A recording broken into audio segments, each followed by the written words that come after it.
El plan de romper un florero y armar un tierrero para luego dar el grito de la independencia había sido todo un éxito. Pero la corona española no se iba a quedar así. Cuando Napoleón fracasó en su campaña y Fernando VII recuperó el trono de España, lo primero que hizo fue enviar a Pablo Morillo y al virrey Juan de Sámano a reconquistar América. Mientras tanto, los criollos no se ponían de acuerdo en cómo organizar la Primera República. Había realistas y patriotas, y a su vez los patriotas se dividían entre centralistas y federalistas, y en medio de esa discordia llegó el contraataque español. Durante la Reconquista murieron grandes personajes y los patriotas que sobrevivieron se fueron a resistir al Casanare, y también al mismo Casanare llegó Simón Bolívar. Su lucha por la independencia ya llevaba años. De hecho, él estaba en Londres en una misión diplomática cuando ocurrió el Grito de Independencia de 1810. Y fue en 1819 que unió fuerzas con Santander para liberar la Nueva Granada. Y sí, el 11 de junio, en medio del invierno y después de atravesar el vasto llano, Bolívar y Santander se reunieron en Tame, a orillas de la Cordillera Oriental. La idea era simple: formar un solo ejército patriota con más de 2.500 almas y atacar al poderoso ejército realista al mando del general José María Barreiro.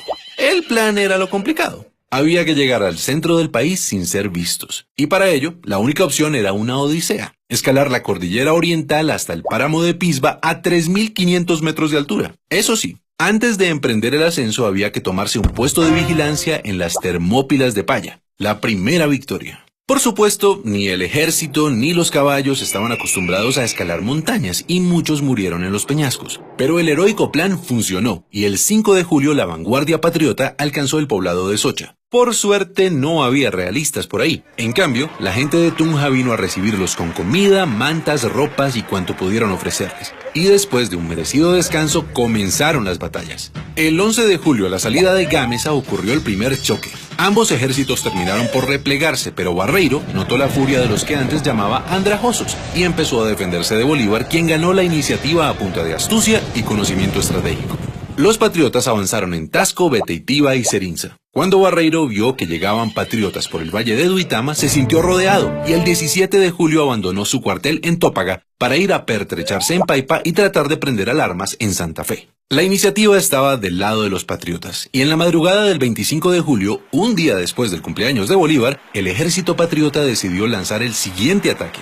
Sin embargo, cruzar el río Sogamoso en invierno no era fácil, y eso le dio tiempo a Barreiro de ubicar sus tropas en los terrenos más altos, los cerros del Picacho y el Cangrejo, desde donde se domina todo el pantano de Vargas. Los patriotas quedaron en desventaja entre el río y el ejército realista que los esperaba. Era una guerra a muerte. El combate del pantano empezó a las 10 de la mañana y fue el más sangriento. La infantería patriota con Santander al mando trató de tomarse el cerro del Picacho 4 veces, pero siempre debía retroceder hasta la quebrada de Varguitas.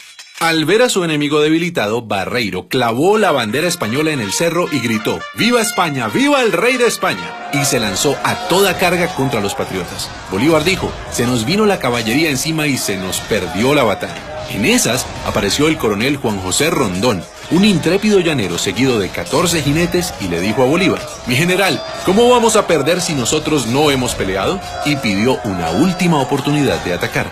Bolívar contestó: coronel Rondón, salve a usted la patria. Al oír eso, Rondón y sus hombres se transformaron en centauros y se lanzaron contra el escuadrón realista. Y esos 14 jinetes cambiaron el rumbo de la batalla decisiva en la campaña libertadora. Barreiro comprendió que estaba en desventaja y comenzó a retroceder por Sogamoso hacia Santa Fe. Pero Bolívar sabía que los realistas querían unir fuerzas con el virrey Sámano, así que en medio de la noche, sin prender ni una lumbre, partió hacia Tunja con la intención de cortarles el paso. Y llegó la mañana del 7 de agosto de 1819. Desde el Alto de San Lázaro, en Tunja, Bolívar y el jefe del Estado Mayor habían observado los movimientos del ejército realista.